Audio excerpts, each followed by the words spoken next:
Okay, this is the Mauser 98 project. This is where I took a Turkish Mauser. It's a reworked Gewehr 98, purchased by the Turks from the Germans. Has a 1954 ATF stamp on it, so it was none of the serial numbers are matching or anything like that, so it's not super collectible. Boyd's thumb hole, featherweight sporter stock. Did some checkering on the forend. By the way, laminates are kind of a pain to checker because they like to, the diamonds like to pop off. So it's cool to have the checkering on there, but you know, just to be advised that the checkering is a little different on a laminate than it is on a solid wood stock. Okay, we had to cut the bolt off because it had to be able to be scope mounted. So the straight bolts on the Mausers don't work with the scope. So basically what we did is we cut it off at an angle, re-welded it with a MIG at an angle so that it would work with the scope. This is before we finished it. Later on you'll see how we sanded it down, yada yada yada. Put a kind of a nice teardrop shape in the end of the bolt as well.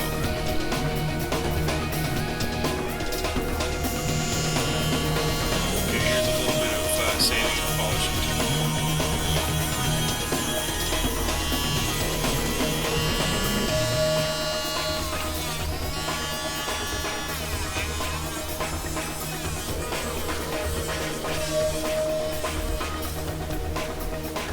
Okay, we had to take the sights off of the barrel. They're silver soldered on, and you have to heat it up and take those sights off. So here's the barrel without the sights on it.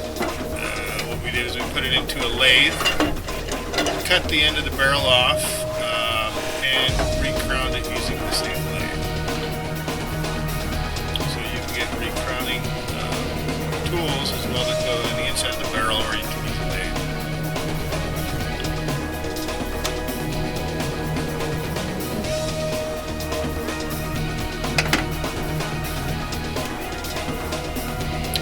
Okay, here's the barrel after being polished. There was a step down in the middle of the barrel where the sights were initially, and you can see we ground that down and then polished it using 320 grit sandpaper.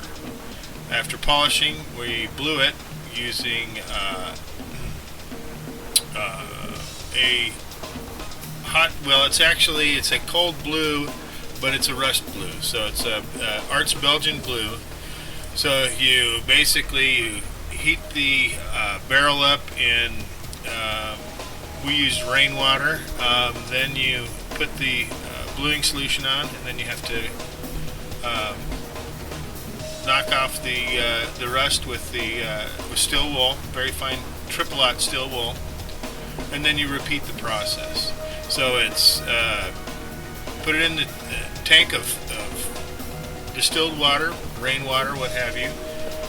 Use Arts Belgian blue to cause the barrel to rust, and then when you return it back to the tank that's heated, it converts the rust into the blue.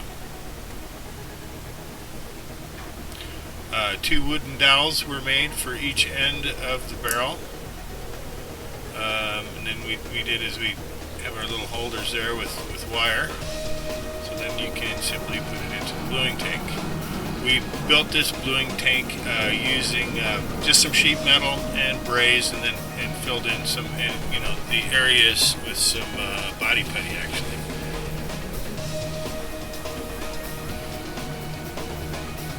So here's the finished blue barrel, and this is a tough blue. It's not like the liquid process blues, the cold blues that are the chemical based ones. This works really well. Okay, we wanted to put our scope mounts on there, so got to get an idea of where we're going to put those. Actually, what we used was a dial caliper, a digital caliper, finding the true center position for each of those, compared it with the scope, and then we drilled and tapped the holes in the appropriate areas on the barrel. It's actually right above the action there, and then in the rear. A little bit at a time on the tab, just a little bit. Don't want to break that tab off. Had to order those parts because it's an odd size, the gunsmithing screws for the sights, for those dovetail mounts.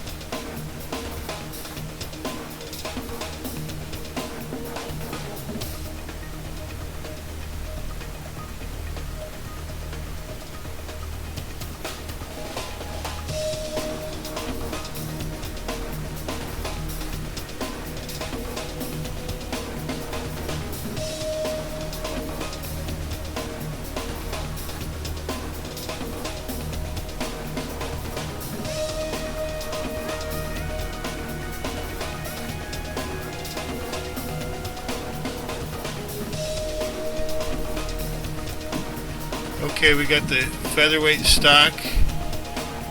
We used a urethane finish on it, high gloss. We kind of like it that way. Some people like it oil. Okay, we modified the safety to be a wing type safety, similar to the Mauser sniper safety. You'll notice that the bolt handle now is a teardrop shape, and it's been finish polished. We're going to put the rifle together.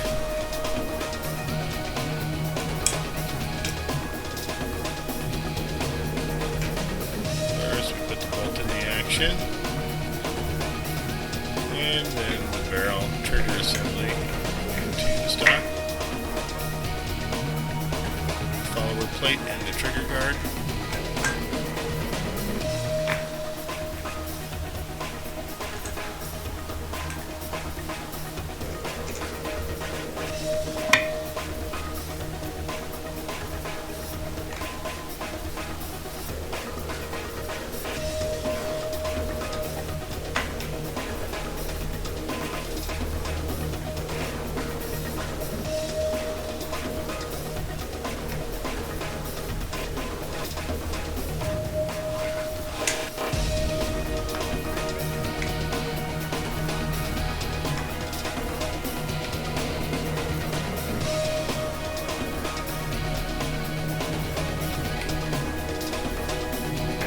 And last but not least, the scope.